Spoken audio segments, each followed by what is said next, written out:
এটি মেক্সিকোর মধ্যাঞ্চলীয় শহর ইরাপুয়াতোত। বুধবারের বন্দুক হামলায় চারদিক থমথমে, বন্ধ দোকানপাট, খুব একটা নেই মানুষের চলাচল। স্থানীয় সময় বুধবার ভোরে Saint John the Baptist Day উপলক্ষে জড়ো হন শতাধিক মানুষ। এ সময় নাচে গানে মেতে উঠেছিলেন তারা। হঠাৎ সে উৎসবে অতর্কিত গুলি চালায় একদল বন্দুকধারী। উৎসব পরিণত হয় শোকে। ঘটনাস্থলে দাঁড়িয়ে সেই লোমহর্ষক ঘটনার বর্ণনা দেন এই প্রত্যক্ষদর্শী। সেন্ট জন দিনটিতে আমরা শান্তিপূর্ণভাবে পারিবারিক অনুষ্ঠান উপভোগ করছিলাম।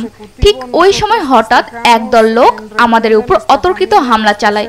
কোনো মতে প্রাণ নিয়ে পালিয়ে বেঁচেছি।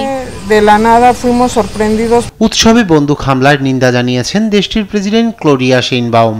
সংবাদ সম্মেলনে দায়ীদের দ্রুত খুঁজে বের করতে প্রশাসনকে অভিযানের নির্দেশ দিয়েছেন বলেও জানান তিনি।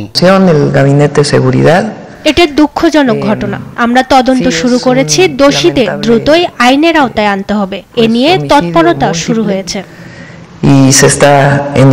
গেল মাসেও গুয়ানহুয়াতোর সান বার্তোলো দে বেরিওস এলাকায় এক গির্জায় অনুষ্ঠান চলাকালে গুলি করে 7 জনকে হত্যা করা হয়। চলতি বছরের প্রথম 5 মাসে এই প্রদেশেই প্রায় 1,500 মানুষ হত্যাকাণ্ডের শিকার হয়েছেন, যা মেক্সিকোর অন্যান্য প্রদেশের তুলনায় দ্বিগুণ। বিশ্বের অপরাধ প্রবণের অন্যতম দেশের তকমা জুটেছে উত্তর আমেরিকার মেক্সিকোর। মাদক নিয়ে আধিপত্য বিস্তারে দশকের পর দশক সংঘাতে লিপ্ত অপরাধী চক্র ও মাদক ব্যবসায়ীরা।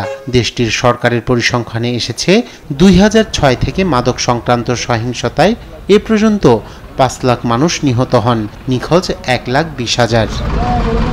রায়হান কবি শুভ্র, নিউজ ডেস্ক, দেশ টিভি।